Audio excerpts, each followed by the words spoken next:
Vamos, eu preciso de pelo menos uns 6.000 incendiários. Tem algum incendiário aqui? Eu vim pregar para uma igreja viva, debaixo de uma unção que gera avivamento. Então você não vai ser um espectador, você vai queimar junto comigo até o final, até que ele venha, amém? A palavra de Deus em Hebreus 4,14 diz assim: portanto, visto que temos um grande sumo sacerdote que adentrou os céus, Jesus, o Filho de Deus, apeguemo-nos com toda a firmeza à fé que professamos, pois não temos um sumo sacerdote que não possa compadecer-se das nossas fraquezas, mas sim alguém que, como nós, passou por todo tipo de tentação, porém sem pecado. Assim sendo, aproximemo-nos do trono da graça com toda a confiança, a fim de recebermos misericórdia e encontrarmos graça que nos ajude no momento da necessidade. Alguém pode dizer glória a Deus por isso? A palavra de Deus fala a respeito de um Deus que se difere de todos os deuses do panteão ou da mitologia ou das culturas asiáticas, das culturas antigas. Nenhum deles, sendo supostamente criador, se fez criatura para experimentar o que a sua criatura experimentava e redimi-la a partir de uma vivência própria. Jesus é o único Deus que se despiu da glória, se fez homem e enfrentou tudo que eu e você enfrentamos.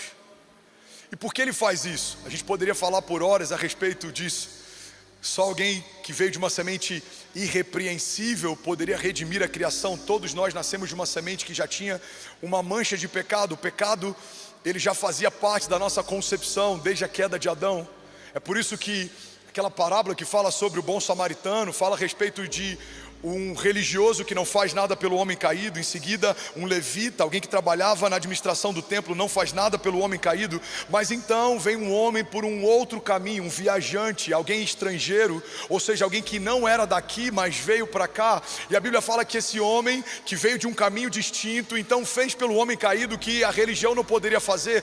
A parábola do bom samaritano é muito mais do que justiça social ou boas ações. A parábola do bom samaritano fala a respeito de uma salvação que só poderia ter sido liberado por alguém que não necessitava ser salvo, alguém que não necessitava de perdão ou de remissão, alguém que veio de uma semente irrepreensível, incorruptível. Por isso que Jesus é gerado dentro de um ventre virgem, porque não poderia ter sido um ventre visitado pelo sêmen de homem algum. A palavra sêmen, inclusive, ela está ligada à semente, ou seja, uma semente que veio do próprio Deus, enxertado dentro de um ventre nunca antes visitado, gera então o verbo encarnado, o próprio Deus caminhando na terra. E a palavra de Deus diz que esse homem, que também era Deus, viveu o que eu e você vivemos, passou pelo que eu e você passamos, enfrentou as tribulações que eu e você enfrentamos. Ele foi traído, ele foi abandonado, ele foi subjugado, ele foi rejeitado. Então, a partir de toda a vivência de Jesus, ele estabelece uma vitória na cruz do Calvário. Por isso a palavra de Deus diz que precisamos ter em meio a toda tribulação bom ânimo, meio a toda confusão, todo o levante, todo ataque das trevas, tem de bom ânimo, porque eu venci o mundo, diz o Senhor. Alguém está comigo? Diga amém. Está dando para acompanhar na velocidade 2? A gente gosta de complementar essa passagem como se Deus precisasse da nossa ajuda para ser quem é e fazer o que faz. A gente costuma dizer: eu venci o mundo e vocês vão vencer também. Mas ele não está ancorando pela vitória do passado uma vitória nossa no futuro. Ele está dizendo: quando eu venci, está consumado. Em outras palavras, tem de bom ânimo, eu venci, game over. já está estabelecido, consumado. A tua vitória de amanhã não vai vir pela tua batalha de amanhã, vai vir pela batalha que eu já travei por você há mais de 2000 anos atrás. Eu recebi sobre o meu corpo o teu jugo, eu recebi sobre a minha carne o teu pecado, eu recebi a partir daquele cálice a separação. Eu fui desconectado do meu Pai, da Trindade, porque naquele momento então ele morre não como filho de Deus, mas como pecado de toda a humanidade. Mas ao terceiro dia o Pai então envia o Espírito que adentra um lugar de morte, em meio ao Hades. Então a vida que havia morrido volta a viver, e é essa a certeza que temos, é a garantia de que, a despeito de tudo que se levante ao nosso redor, tudo vai terminar bem, porque a última palavra do meu Deus, mesmo que eu esteja em meio a cenários de morte, quem sabe até sepultado, a palavra de Deus pode fazer um homem voltar a viver. Foi assim com Lázaro, foi assim com o exército no meio de um vale de ossos secos, foi assim com Jesus, e será assim com cada promessa que você enterrou ao longo dos anos. Alguém recebe isso em nome de Jesus? Eu declaro o poder de ressurreição. O próprio Deus que viveu o que você vive, passou pelo que você passa e sabe o que você sente, Ele trará de volta à vida aquilo que parecia estar morto. Eu declaro em nome de Jesus, projetos de Deus, palavras de Deus, promessas de Deus, voltem a viver. Alguém comigo aqui diga amém. Você pode celebrar Jesus no seu lugar. Aleluia, aleluia. A palavra de Deus está dizendo: o Deus verdadeiro e fiel se compadece, não só porque ama aquilo que fez, mas porque sabe o que vocês sentem, porque sentiu também. Ele ordena que honrem pai e mãe, porque Ele honrou também. Ele ordena que a gente seja submisso, porque Ele se submeteu também. Deem a Roma o que é de Roma, deem a Deus o que é de Deus. Aquela moeda de ouro que vem na boca de um peixe gera um milagre financeiro, não para qualquer tipo de coisa, senão para pagar um imposto.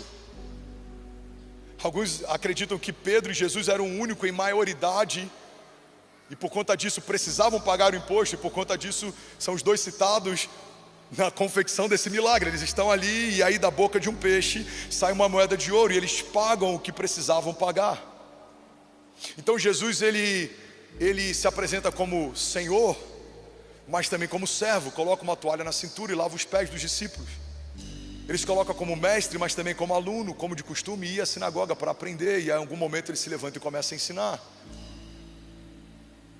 Ele se apresenta como filho, mas a liderança dele também é paternal, porque você tem alguém como João, com a cabeça recostada sobre o seu peito para ouvir as batidas do coração de Jesus.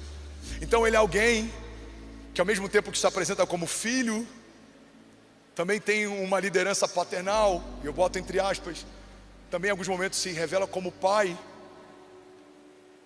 Ele é alguém que, mesmo sendo livre de qualquer condenação ou mancha de pecado, quando é chamado de bom, ele transfere isso para o Pai. Ele fala: não, bom é o Pai que está nos céus. Então o verbo encarnado não pode ser julgado sobre nenhum aspecto. Não houve nele vanglória, não houve nele em nenhum momento nada que pudessem condená-lo. E a palavra de Deus está dizendo que esse homem, que também é Deus, enfrentou todas as tribulações que a gente enfrenta. E ele então agora está como intercessor, assentado à direita do Pai, e ele intercede por nós. E é por conta do que ele fez que podemos confiadamente caminhar debaixo da misericórdia e da graça de Deus. E a partir desse entendimento que eu quero pregar a mensagem de hoje. E o tema da mensagem de hoje é sobre o Deus que luta por você. Alguém está comigo? Diga amém. Fala para quem está do seu lado: existe um Deus que luta por você. Vamos lá, Goiânia Alphaville, Igreja do Avivamento. Vamos, alguém comigo? Você pode levantar as mãos e declarar: diga, o meu Deus luta por mim. Isso pode parecer simples, mas na verdade isso é muito poderoso. É um conceito até diferente de muitas outras religiões ou do entendimento de muitos outros pseudo-deuses. Porque a religião normalmente coloca no lugar em que você precisa fazer algo para. O Evangelho nos coloca no lugar em que o Filho de Deus já fez algo para. A religião fala, você precisa parar de fumar para se achegar a Deus. O Evangelho fala, vem do jeito que você está e deixa que eu limpo você. A religião fala, você precisa parar de beber para se apresentar. O Evangelho fala, vinde a mim, todos vós que estáis cansados e sobrecarregados, e eu vos aliviarei. A religião fala, você tem que fazer algo, porque o fazer na religião carrega um poder de justiça própria. Quando eu faço, eu me justifico. Então eu preciso fazer. Tem muitas religiões pautadas em benfeitorias, caridade. A caridade me ajuda na evolução, a caridade me ajuda na santificação. A caridade, não há nada que você faça que justifique o quão ruim você é sem Ele. Não é pelas minhas obras de justiça que eu me torno justo, mas é porque aquele que era justo se tornou pecado, que eu fui feito justiça de Deus. Então não é porque eu faço coisas boas que eu me torno bom, não é porque eu faço coisas justas que eu me torno justo. Tudo isso só acontece porque Ele tomou o meu lugar na cruz e Ele me deu o lugar dele no reino. Então eu fui feito herdeiro de Deus e co-herdeiro em Cristo Jesus. Então eu recebi novas vestes, novas sandálias, um novo anel. Eu recebi então filiação, fomos adotados por um espírito de adoção, pelo qual clamamos Abba Pai. Eu fui feito uma nova criatura, estou debaixo de uma nova natureza, me movo debaixo de um novo entendimento. E a partir dessa nova realidade, agora eu sei que há um Deus que luta por mim, porque eu sou parte de quem Ele é. Eu sou um membro do corpo que Ele é o cabeça. Eu sou parte de um reino. Não dá para alguém tocar em você sem que antes toque no Deus a qual você faz parte. Você foi enxertado numa videira verdadeira. Você foi colocado, assentado com Ele nas regiões celestiais em Cristo Jesus. Alguém comigo diga amém. Então você pode ferir o Benício sem me ferir fisicamente, mas é impossível alguém ferir o Benício e isso não gerar em mim uma ferida. Você pode atacar a Cecília, mesmo que você não me ataque fisicamente, mas é impossível você atacar a minha filha sem que isso para mim seja um ataque. Então o inferno pode até tentar tocar em você, mas é impossível fazer isso sem que antes ele tenha tocado no Deus que cuida de você, ama você, sabe o que te fere, sabe o que te falta. É o Deus que recolhe as suas lágrimas, como diz o salmista. Toma nota de cada uma delas e a recolhe no seu odre. É o Deus que conhece o teu choro, como diz a palavra, e mesmo que ele dure uma noite, certamente a alegria vem pela manhã. Então a permissão de Deus em muitos momentos gera confusão, porque a ideia de que algo está acontecendo e Deus permitiu, parece que esse Deus não se preocupa comigo. Mas a verdade é que biblicamente a gente vê uma dinâmica de Deus. Somos ensinados a partir das permissões de Deus para que coisas se levantem. Então Deus ele está amadurecendo um povo a partir das permissões que Ele gera, por vários motivos. Em alguns é para gerar maturidade, em outros é para gerar profundidade, em outros é porque esse povo se perdeu. Eu não tenho dúvidas que em algum momento na nação brasileira a gente negociou alguma coisa, a gente começou a edificar novos altares, a gente colocou os nossos olhos para celebridades e começamos a nos mover por idolatria e nos desconectamos de uma essência, e por conta disso muitas coisas estão vindo sobre a nação. Isso é ruim para quem passa, mas é necessário que a gente passe. Nada trouxe mais crescimento historicamente para a igreja de Jesus do que a perseguição. Nada fortaleceu mais a igreja de Jesus do que os levantes. A igreja primitiva enfrentou coisas que em nada parecem com o que a gente enfrenta. Porque hoje a gente tem meia dúzia de haters, a gente tem comentários maldosos, a gente tem talvez um viés político, a gente tem um desafio dentro de algumas universidades federais, a gente tem toda essa questão, mas isso é muito pouco diante de algo que os primeiros passaram. A gente tem o primeiro mártir, Estevão, sendo apedrejado. A gente tem a igreja primitiva se reunindo em lugares subterrâneos. E aí logo depois a gente tem Nero, um imperador tão mau, que ele usava dos cristãos como lanternas para iluminar a cidade. Cristãos eram empalados e eram envolvidos em cera e tacavam fogo neles para que eles pudessem iluminar as cidades. Vemos arenas como o Coliseu e muitas outras em que cristãos eram parte do entretenimento dos pagãos. Irmão, o que a gente está vivendo não é nada em relação ao que já se viveu, mas a verdade é que a gente está em 2025 e temos milhões e milhões e milhões e milhões e milhões e milhões de pessoas que confessam a fé em Jesus. Tentaram parar a igreja, tentaram calar a igreja, tentaram sufocar a igreja, tentaram apagar da história a igreja, mas a igreja nunca foi tão poderosa, numerosa, gloriosa, forte. Por quê? Porque nada para a igreja de Jesus. Alguém comigo aqui diga amém. Por que nada para? Porque Deus luta por você. Não são as suas forças, não são as suas estratégias, é a misericórdia do Senhor que nos mantém de pé. Me ajuda a pregar, pega a mão de alguém, aperta e fala: é a misericórdia de Deus que te mantém de pé, irmão. Fala com autoridade: é a misericórdia de Deus que te mantém de pé. Tiago 1:2 diz: meus irmãos, considerem motivo de grande alegria o fato de passarem por diversas provações, pois vocês sabem que a prova da sua fé produz perseverança, e a perseverança deve ter ação completa, a fim de que vocês sejam maduros e íntegros, sem lhes faltar coisa alguma. Alguém está comigo? Diga amém. Aqui ele fala sobre qual é o propósito, ele cria um nexo causal, ele fala qual é a consequência. Aqui ele fala o porquê que Deus permite, para que Deus permite, o que Ele espera. Se em algum momento a gente estiver mal por conta das coisas que estão acontecendo, a gente precisa ir para esse lugar. Por que Deus permite diversas provações? Para que eu tenha perseverança. Mas por que eu preciso de perseverança? Para que a fé tenha ação completa.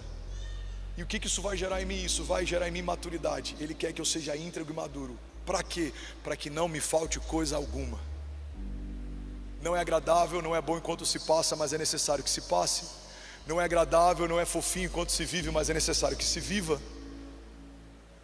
E é por isso, irmão, que eu sou longe de ser um Jó, eu sou longe de ser alguém com muitas marcas. Muita gente aqui que talvez não tenha acesso ao púlpito, ao microfone, tem histórias muito mais difíceis. Mas eu lembro que no início da minha jornada, muito novo na fé, teve um momento que eu comecei a me questionar, porque nos meus primeiros 6 ou 7 anos eu já tive o desafio da Kezinha bipolar na gravidez da Cecília. Eu tive um problema cardíaco, 35 dias no hospital lutando para viver. A gente passou por humilhação, despejo, a gente passou por tribulações, falta, vergonha. E aí chegou um momento que eu falei: Deus, por que tanta coisa está acontecendo se a gente é temente ao Senhor, se a gente ama a Tua vontade, se a gente abriu mão de tudo para poder viver o ministério, mas hoje liderando tantas pessoas, carregando tantas histórias, vivendo tantos cenários, eu entendo porque Deus queria gerar em mim não só a empatia de entender o que você sente, porque já senti, como também a autoridade para ministrar, para que você enfrente, como também já enfrentei. Agora, o que eu vivi até aqui, me trouxe até aqui. Deus vai permitir coisas novas sobre cada um de nós, para que tenhamos um novo nível de maturidade, autoridade e fé, porque se Deus quer confiar a você nações, você precisa carregar as marcas de um rei, de um príncipe. Deus te deu governo, precisa caminhar como alguém que governa. Deus não vai confiar a um filho maduro, que não teve processos, que não foi experimentado algo tão glorioso. Deus está nos chamando para viver algo que ninguém viu, ninguém ouviu e não penetrou no coração do homem. Alguém comigo aqui diga amém. E aí nesse processo eu sou ensinado a confiar em Deus. E como que aprendemos a confiar mais nele? Quando Ele permite que a gente seja lançado em meio a cenários em que a gente não tem o que precisa ter, não sabe o que precisa saber e não pode o que precisa poder. Quando você está nesse lugar de insuficiência, irmão, pega isso aqui. Alguém está recebendo algo de Deus nessa manhã? Eu sinto que a gente está debaixo de um ensino profético aqui, amém? Quando você está nesse lugar de insuficiência, você está diante de uma oportunidade extraordinária de viver total dependência, porque quando o que eu posso, tenho ou sei é insuficiente, eu recorro a quem tem, pode e sabe todas as coisas. Daniel é fiel ao Senhor e, como consequência da fidelidade dele, é lançado na cova dos leões. Irmão, a gente está com uma fé tão rasa nos dias de hoje. Esses dias, pasmem, uma família saiu da nossa igreja, e aí ele comentou comigo, mas não só comentou comigo, como ligou para várias pessoas que fazem parte da nossa igreja para comentar o entendimento que ele teve. Ele falou: olha, eu estou saindo da igreja porque tem alguns meses que eu não estou prosperando, e eu entendo que eu não estou prosperando por conta do lugar que eu estou plantado, então eu vou sair da igreja. E aí alguém me perguntou: pastor, o que você acha disso? Eu falei: essa é a expressão da diferença entre aliança e conveniência. Aliança, estou quando tudo vai bem para mim. Aliança é conveniência, estou quando tudo vai bem para mim. Aliança é estou porque Deus me plantou aqui. A gente tem uma fé rasa muitas vezes, a ponto de achar que se me entregaram para os leões, Deus me abandonou. Se estou vivendo um naufrágio, Deus me abandonou. Se a serpente picou a minha mão, Deus me abandonou. Mas a gente vê nos heróis da fé algo completamente distinto. Paulo naufragou e ainda assim continuou crendo. A serpente o picou e ainda assim continuou crendo. As mãos feridas agora curam. O Paulo que naufragou agora fala com o imperador. Nós vemos homens sendo gerados em meio a cenários de cárcere, em meio a cenários de levante, em meio a tribulações, em meio a muitos desafios. Então a fé madura entende que as tribulações e sofrimentos leves e momentâneos estão gerando em nós uma glória eterna que pesa mais do que todos eles. Imagina Daniel olhando para aquele cenário em que tem leões famintos ao redor dele e acreditando que aquilo ali significa que Deus abriu mão de me proteger. Irmão, guarda isso em nome de Jesus. A fidelidade de Daniel fez ele estar numa cova com leões. A fidelidade de José fez ele estar vendido e escravizado em meio a cárceres. A fidelidade de Paulo fez ele estar em meio a cadeias, naufrágios e perseguições. A fidelidade de Jesus fez ele assumir para si um cálice que não era dele. Ele pediu ao Pai: se possível for, afasta de mim esse cálice, mas todavia seja feita a tua vontade. Irmão, não se assuste se a tua fidelidade ao Senhor te colocar em cenários adversos. Alguns foram lançados em fornalhas, outros em covas de leões, alguns foram lançados em cenários adversos, mas em todos eles aprenderam que há um Deus que luta por você. Daniel viu leões jejuarem na presença dele. Os homens que lançaram numa fornalha viram 4 homens dançando com eles no meio do fogo. Paulo viu uma serpente se tornar testemunho, e os homens que crucificaram Jesus falavam entre si: certamente ele era quem dizia ser. O sol se recusou a brilhar, era dia e se tornou noite. As pedras se partiram, homens ressuscitaram e voltaram para suas casas. Então, em meio a todo aquele caos, quando a terra chora a morte do seu Criador, a criação percebe: de fato, crucificamos o Filho de Deus, ele era quem dizia ser. Você pode pegar o primeiro dia da morte de Jesus e tratar isso como sendo o final da história. Irmão, olha para mim. Você pode entrar num caminho como os homens de Emaús, ou como os discípulos que voltaram a fazer o que faziam antes do encontro com o Mestre. Você pode ser como aqueles que no segundo dia, em meio a silêncio, acharam que o projeto havia sido abortado, ou que talvez eles estavam esperando pelo homem errado. Ou você pode permanecer até o terceiro dia e receber a notícia de que, a despeito de tudo o que estava acontecendo, Deus enviou resposta, e da morte a promessa voltou a viver.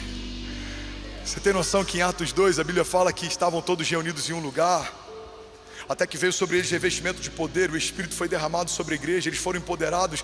Mas a Bíblia fala sobre algo que acontece entre Atos 2 e a espera.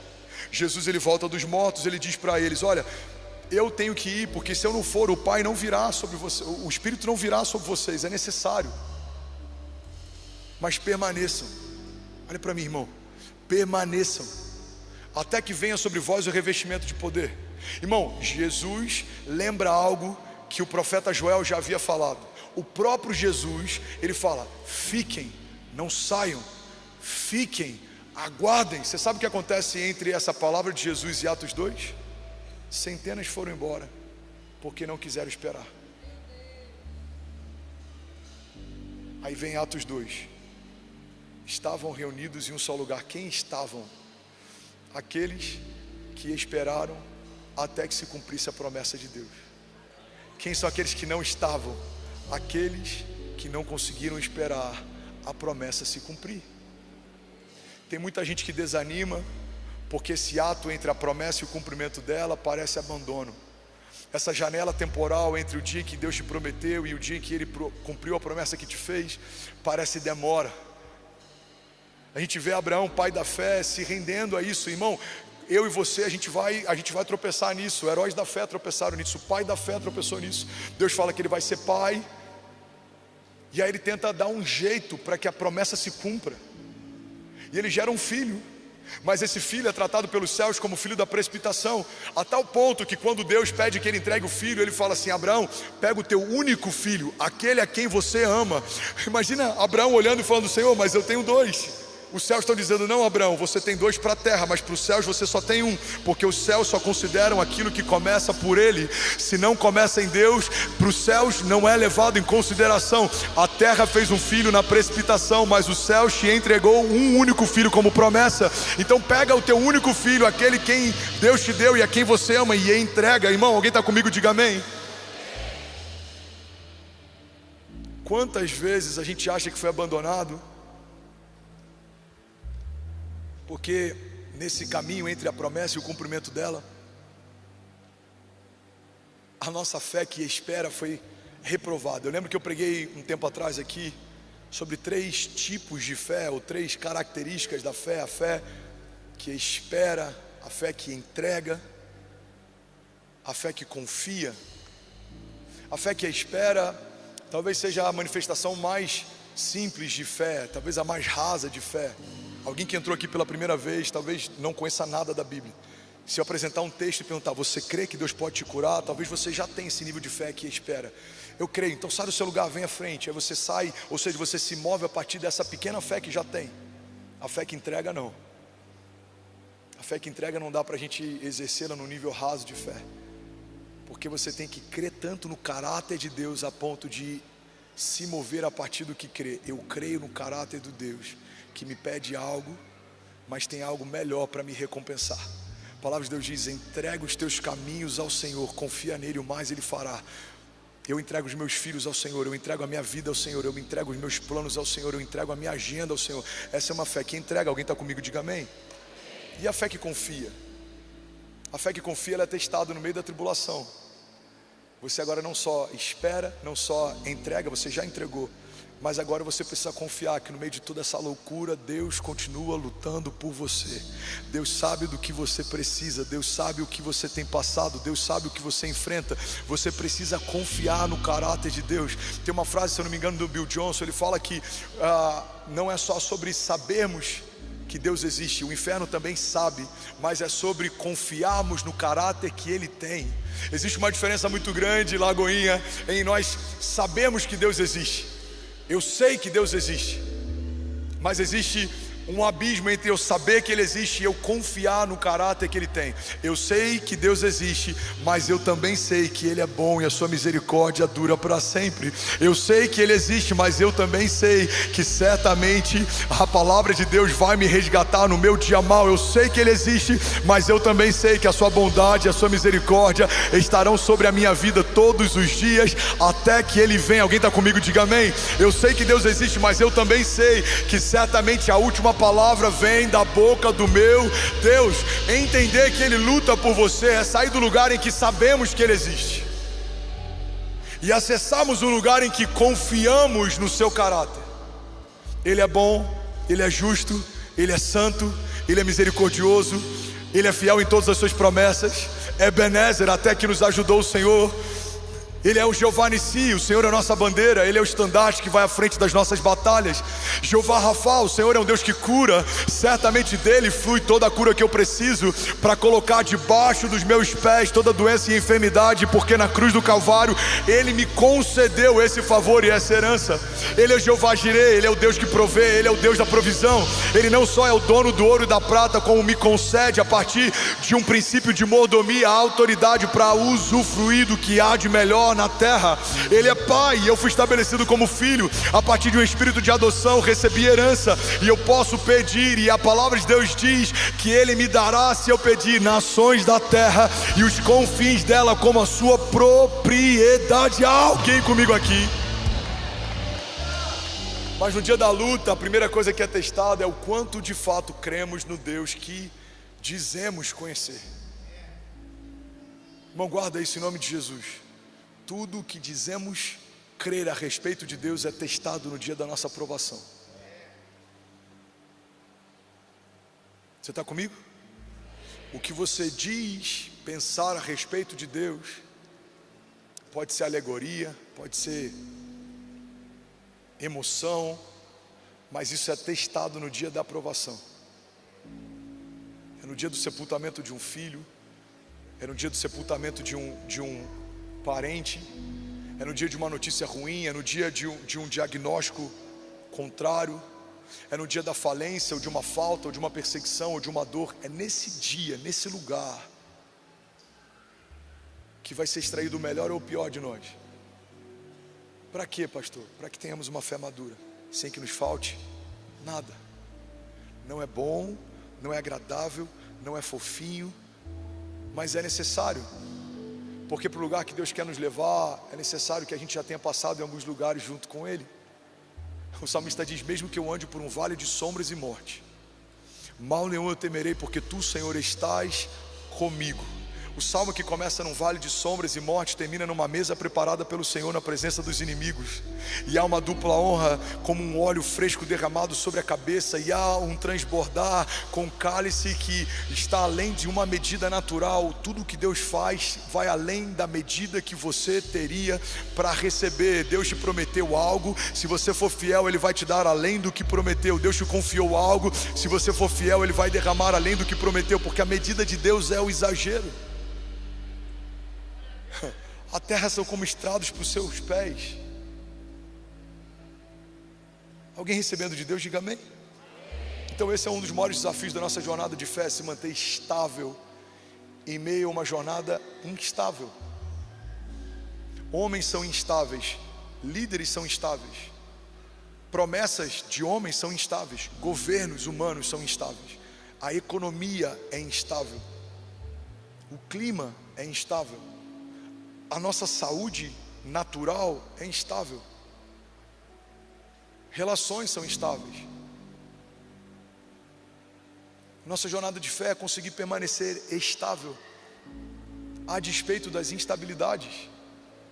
Eu já falei sobre isso aqui. Bill Johnson pede a esposa dele, ele vai pregar no domingo seguinte, todo o conselho se reúne e tenta convencê-lo a não fazer. Ele fala: eu vou fazer. Você acabou de ter uma perda, você está num momento delicado. Bill, não prega, eu vou pregar. E aí ele sobe no púlpito e ele faz algo que para mim é eles têm um termo, milestone, é uma pedra fundamental, é algo que para mim ficou firmado como um balizador. Esse é um bom termo, é um balizador. Bill Johnson sobe e ele fala: haverá um tempo em que não teremos que enfrentar a dor, nem o luto, nem o choro, nem a perda. E nesse momento eu estarei adorando ao meu Deus na glória.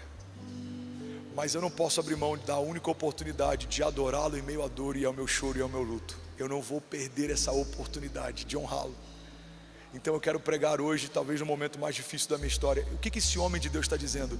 Que haverá um tempo em que o luto não vai existir. Então a minha adoração vai ser diferente de um momento em que temos na terra, enquanto conseguimos adorá-lo, mesmo enlutados, mesmo em meio a crises, mesmo em meio a faltas, mesmo em meio a dor, mesmo em meio a perseguições, mesmo em meio a fragilidades. A gente está fragilizado, mas ainda assim decidimos adorá-lo e servi-lo e honrá-lo e derramar tudo aos seus pés e colocar as coroas aos pés dele. Por quê? Porque na terra temos uma oportunidade que nos céus não nos será dada. Lá estaremos completamente supridos, guardados, não haverá tentação, o tentador já terá sido vencido, não haverá falta, toda falta já terá sido suprida, não haverá dor, toda dor haverá sido preenchida, não haverá lágrima, toda lágrima já haverá sido enxugada. Então estamos num período único da nossa jornada de fé, estamos na terra, somos homens comuns e podemos entregar a Ele o melhor no meio da nossa fragilidade.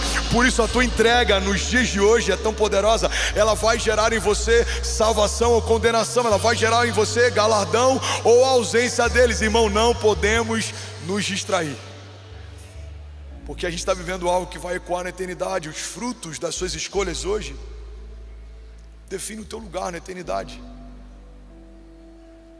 Alguém está comigo? Diga amém. Precisamos ter uma fé crescente. O que é uma fé crescente? Alguém consegue ouvir mais 10 minutos dessa palavra? O que é uma fé crescente? É uma fé que na estação nova carrega uma medida diferente da estação anterior. Quando eu caminho debaixo de uma fé crescente, até o tipo de tentação e desafio que eu enfrento é diferente dos desafios que eu enfrentei na estação anterior. Irmão, olha para mim. Se o mesmo pecado que você luta é o pecado de 10 anos atrás, significa que você ainda não rompeu, você está no mesmo lugar. Você ainda está com essa história. Pastor, eu tinha problema com pornografia. Passou. Agora você vai ter um novo problema. Qual que é o problema? Eu estou prosperando demais e a minha carne me chama o tempo inteiro para não ser generoso. Ou então Deus está me usando demais e o tempo inteiro eu tenho que lutar para que eu não me envaideça.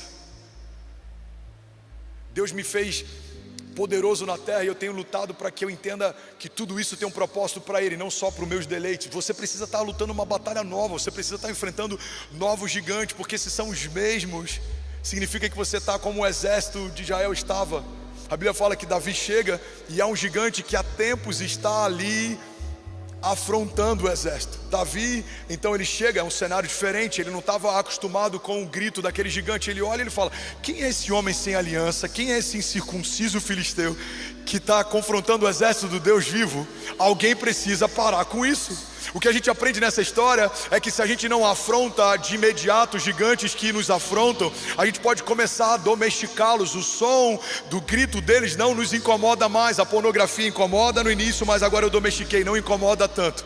Esse gigante me incomodava no início, mas agora eu domestiquei, não incomoda tanto. Não, irmão, precisamos viver de glória em glória. Isso significa que estaremos de batalha em batalha. O que você enfrenta hoje é diferente do que você enfrentava ontem, porque você está vivendo um tempo novo. Deus está fazendo coisas novas. Alguém comigo diga amém. Como líder, eu enfrento calúnias hoje que não enfrentava um ano atrás, 6 meses atrás. Que milhões de amigos meus na mesma posição, líderes espirituais de uma comunidade de fé, não enfrentam. Por quê?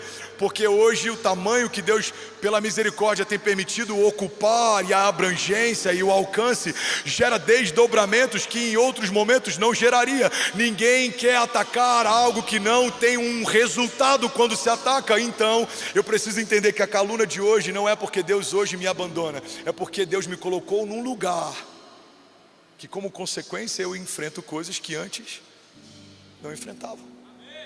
O Davi pastor lida com desafios que o rei Davi não lida mais. O Saulo, que persegue a igreja, lida com coisas que agora o apóstolo Paulo não lida mais. O menino Jesus, agora na cruz do Calvário, lida com coisas que não lidava antes. Você que é pai agora tem desafios que quando era solteiro não tinha.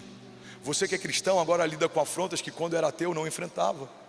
Você que tem recursos agora lida com desafios que antes, quando você não tinha nada, não enfrentava. Alguém está comigo? Diga amém. Mas eu vim aqui para declarar que existe um Deus que luta as nossas guerras. Sacode alguém aqui, me ajuda a pregar. Fala: existe um Deus que luta as nossas guerras.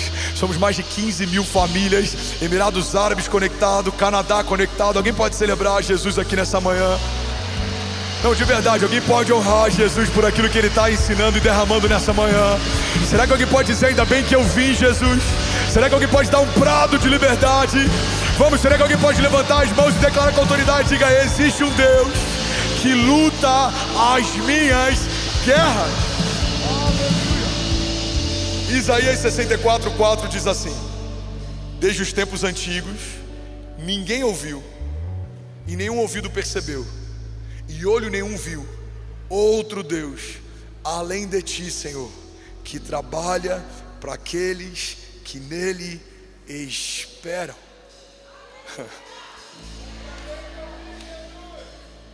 Nunca houve, nunca haverá, não há relatos na história, não há conhecimento no passado de outro Deus além do nosso, que trabalha para aqueles que nele confiam.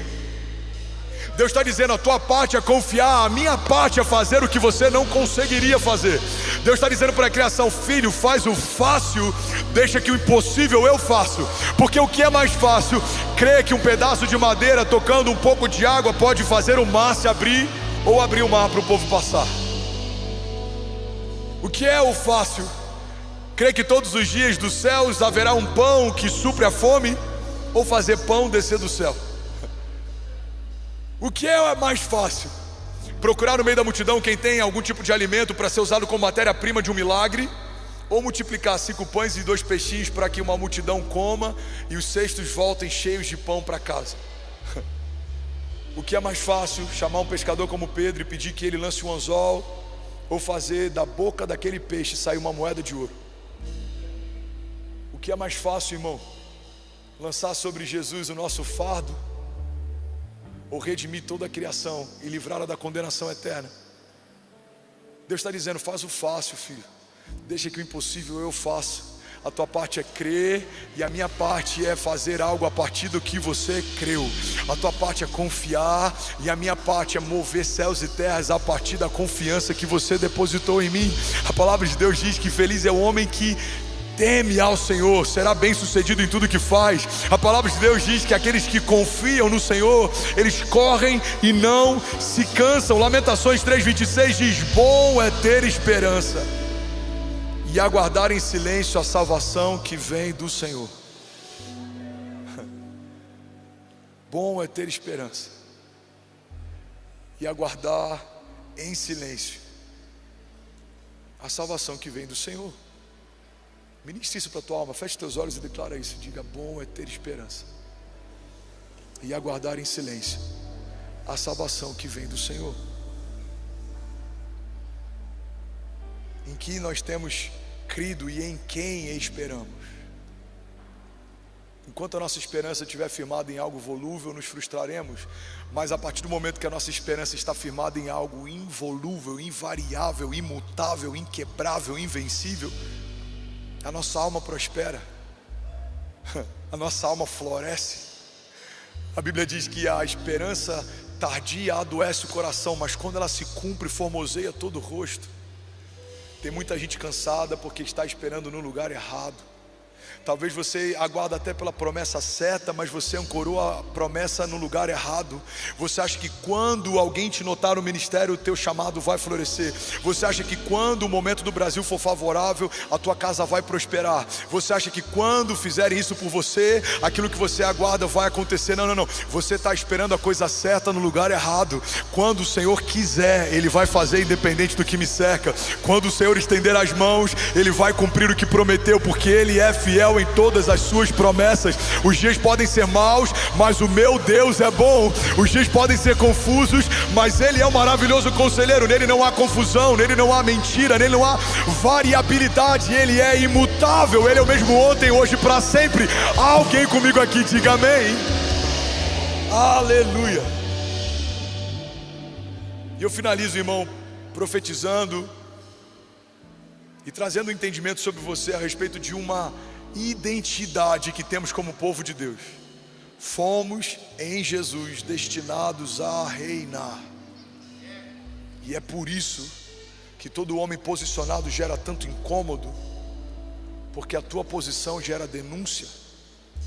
Irmão, olha para mim, pega isso em nome de Jesus. Existe uma história na Bíblia que todos já ouvimos milhares de vezes pregações a respeito dela. Fala sobre uma mulher que pega um bom perfume, um perfume caro, e lava os pés de Jesus com esse perfume. Alguém está comigo? Essa mulher paga um preço. Essa mulher usa de recurso. Essa mulher investe algo, porque ela entende que o valor do que ela faz excede o valor que ela está gastando. Alguém está comigo?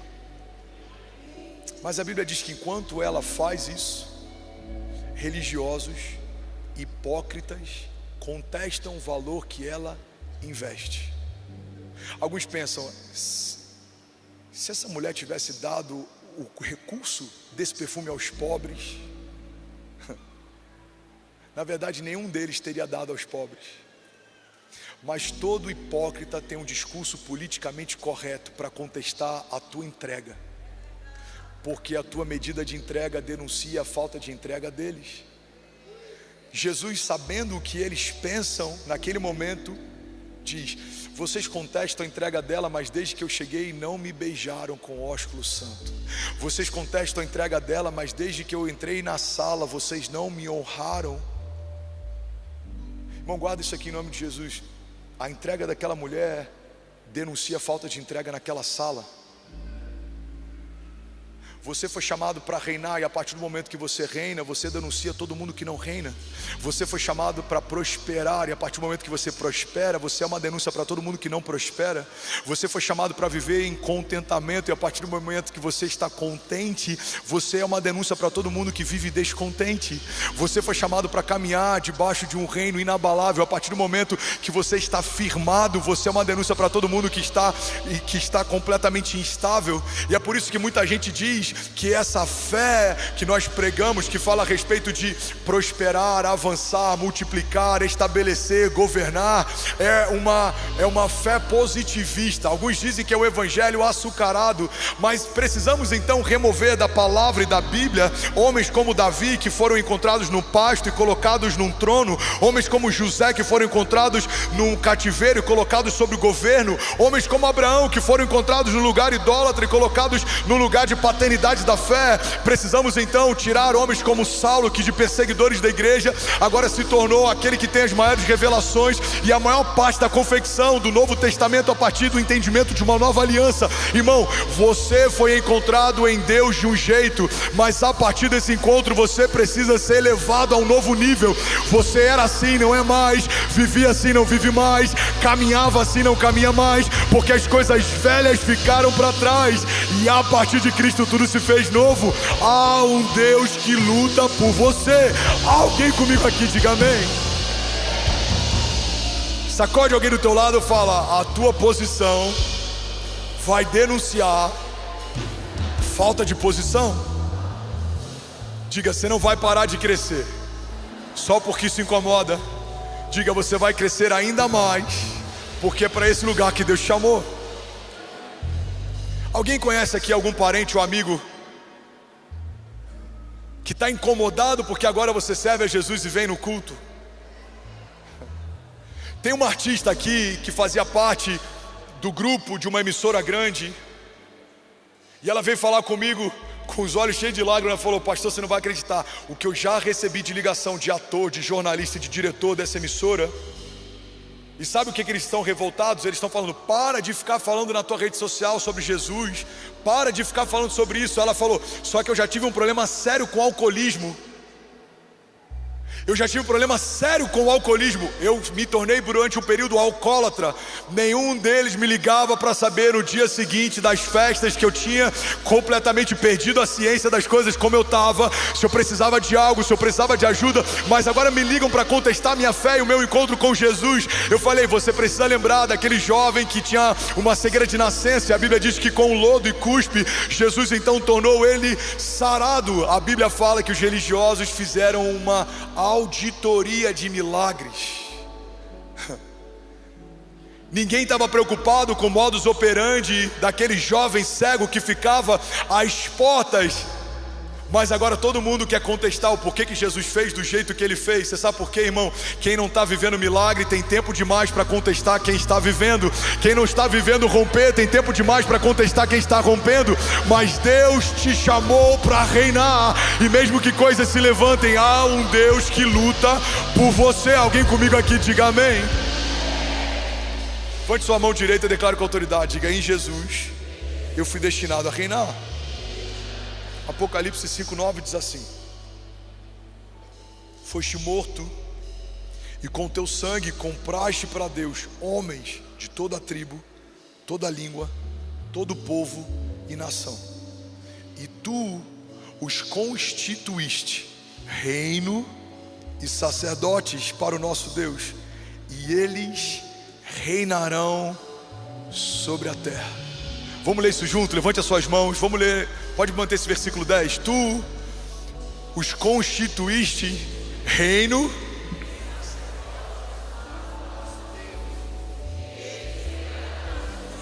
Não, você vai falar com mais autoridade. E eles, Romanos 5,17, Se pela transgressão de um só a morte reinou por meio dele, muito mais aqueles que recebem de Deus a imensa provisão da graça e a dádiva da justiça, eles reinarão em vida por meio de um único homem, a saber, Jesus Cristo. Vamos, alguém pode ficar de pé aqui nessa manhã? Será que alguém pode dar um brado de liberdade nessa manhã? Aleluia! Vamos ler junto Romanos 5,17. Levante as suas mãos. Declare com autoridade, essa é a palavra de Deus. Você não está lendo uma bula de remédio, você está lendo a palavra da fé, que libera o cativo, que cura o enfermo. Levante as suas mãos, declare comigo, diga: se pela transgressão de um só a morte reinou, vamos, por meio dele, muito mais aqueles que recebem de Deus a imensa provisão da graça e a dádiva da justiça, reinarão em vida por meio de um único homem, Jesus Cristo. Você pode dar um brado de liberdade no seu lugar. Não, vamos lá, Goiânia Faville. Será que alguém pode, pelo amor de Deus, fazer barulho?